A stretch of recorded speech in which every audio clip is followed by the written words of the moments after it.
Hello guys, I would say happy Monday, except that it didn't turn out to be such a happy Monday in our classes today.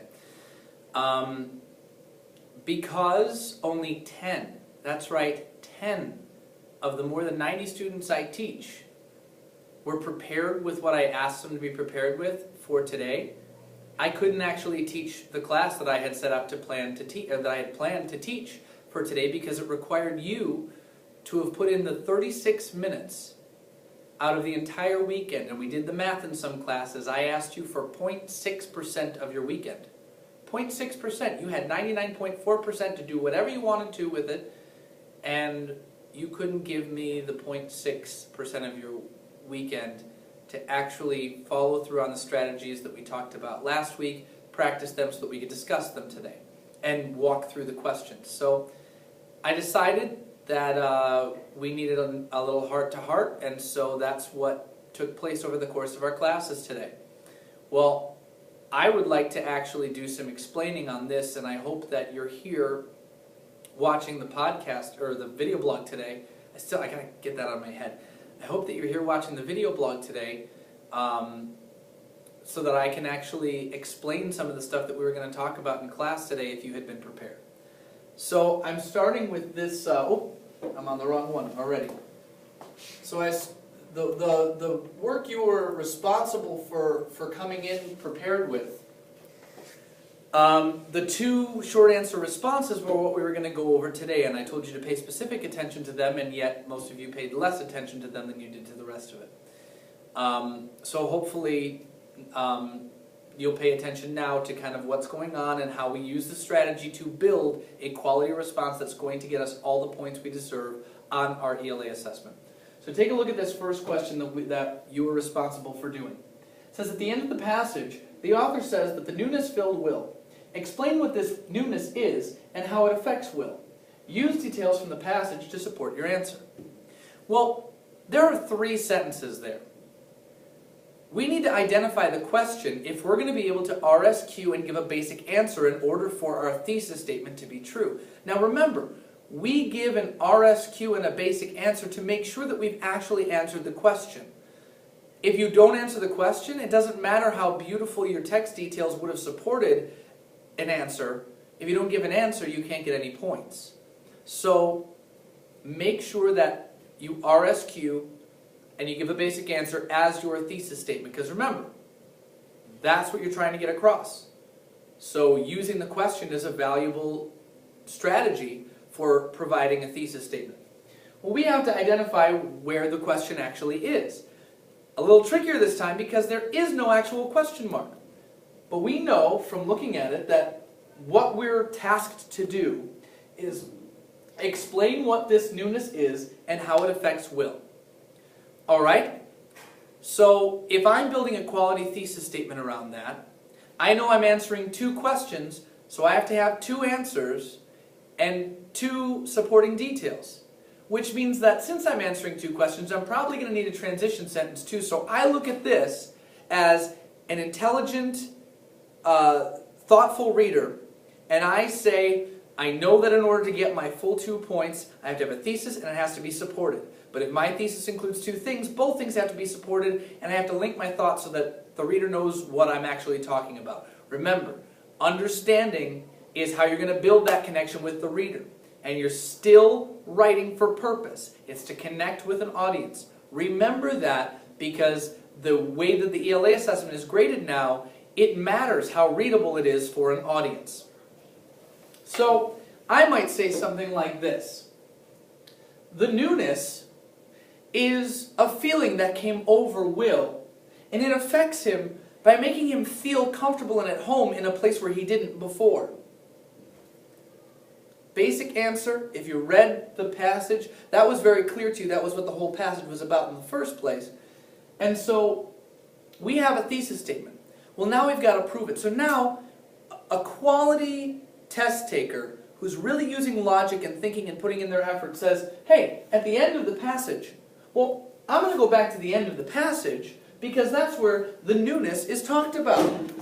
So I go back and I take a look at this passage, and I go past the questions. I take a look at this passage, and I see these last 3 paragraphs. And it says, he sat for some time watching the fish, looking across the bay, listening to the birds, and the place felt in a way like home. It felt like he was supposed to be there, and when he stood and brushed the rock dust off his pants and walked back to the boat, some of the day was gone. But the newness filled him. This newness, okay, is a reference back to what he's been describing up here. It feels like home. It felt like he was supposed to be there. But look, it goes on to explain even more what the newness is. The newness filled him, and he did not think of Madison or feel lonely as he rowed back to the main shore, left the boat upside down in the brush, found his bike, and got out on the road. He did not think of Madison or his friends there. He thought only of the island, the sunfish coming to his toes, the mallard jumping into the sky the way they did, the sun, the birds. And he knew he would come back. He knew it with a kind of basic fundamental knowledge. He would breathe in and out, and he would come back to the island. So this is a major shift in his thinking, and the stuff that was consuming him, this notion of Madison, his friends that he left behind, his loneliness, he all of a sudden doesn't feel any of that anymore. So that's the profound effect it has on him. Well, we also need to show what the newness is. It's a feeling. So we can mention the newness as a feeling. And we can also pop in another detail from one of these 3 passages, or one of these 3 paragraphs in the passage, to show how it affects him. We might have a transition sentence like, we describe the newness, we say, the newness filled him and was a new feeling for him. The transition sentence might be something like, it even affected the way he thought as a whole. Then we give a sentence from the passage. He did not think of Madison or his friends there. He only thought of the island. This is a change from his normal way of thinking. Yeah, and I'm not very articulate right now. I'm just coming up with it. But these are things that become obvious when you use the strategies that we talked about last week in class. Well, let's take a look at that other short answer response. It says, how does the author help the reader understand that the island feels like home to Will? Use details from the passage to support your answer. Well, now we actually have a question. We can identify it. We might start off our thesis statement by saying, the author helps the reader understand that the island feels like home to Will by showing how comfortable he is there. Quality thesis statement, right? The question has done most of the work. I've provided a very basic answer. And can't we actually go back to those 3 paragraphs that we used for the other question? Yeah, we absolutely can. Let's check it out.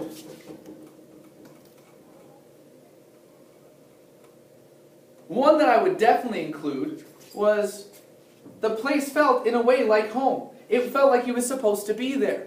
I would include that one for sure. But then you can talk about, even if you want to generalize, you can say in the passage it states, and don't forget to keep that phrase in there. It indicates in the passage it states, according to the passage, indicate that there is evidence for what you're saying. Otherwise it becomes a because I said so statement.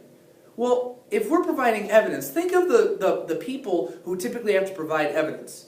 You've got scientists, you've got detectives, you've got lawyers, you've got researchers, you've got teachers even. If you don't have evidence, then you've got no legs to stand on. You can't say, this man is guilty because I said so. No, you need evidence. Well, evidence is not a 4-word sentence, baby sentence like you're used to writing in elementary school. You have to provide some concrete details. So I might say, in the passage it states that he stopped thinking about the place he used to live as his home, and he started thinking about this island as his true home. But as long as I refer to the passage and say that that's where I got my information from, it's going to count. Always, we look for a quote first, but if we can't find a really good one, it's okay to sum it up as long as we say according to the passage. Okay? Now, this is a treat for those of you who've stuck around and are watching this. Your homework for tonight was to do this for that sample set from Engaged New York. The Race to the Klondike, and what was the other passage called? All about the Klondike gold mines. Well, I'm going to show you how to set up these questions. I'm going to have you actually do the legwork and find the details. But This will help you to find a quality thesis statement that you can lock onto so that we can actually discuss tomorrow what your process was, how you got the 2 points, how everything fits together using the details, right? Explain why the author of the article Race to the Klondike included the section entitled A Heavy Load. Use 2 details from the article to support your answer. Here's where we find the thesis statement. The author of the article Race to the Klondike included the section entitled A Heavy Load because he wanted to show just what these people were responsible for carrying. Basic answer, the question does most of the work for us, and if you actually read the passage, you'll know that he talked mostly about the hardships and how difficult it was to get all of your gear across the Chilkoot Pass. So he includes all of the gear that they had to carry to give you a sense of just how hard this was. So are we really looking at author's purpose here? Yeah, why did the author do this? It's so you can connect to what the actual main idea of the passage was, what the information that he wanted you to connect over was. So find 2 details from the article about how tough the journey was because of what you had to carry.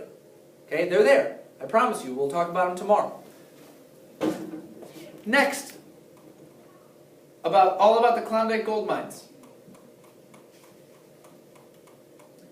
But take a look. It's a paired passage question. It says, explain which part of the journey to the Klondike and the authors of both articles would most likely agree was the most dangerous to make. Now they're asking you for an inference. They're asking you to put 2 and 2 together because both articles mentioned something that was incredibly dangerous, that claimed a lot of lives, and that, that claimed a lot of lives, and that was very difficult to make. Use 1 detail from each article to support your answer.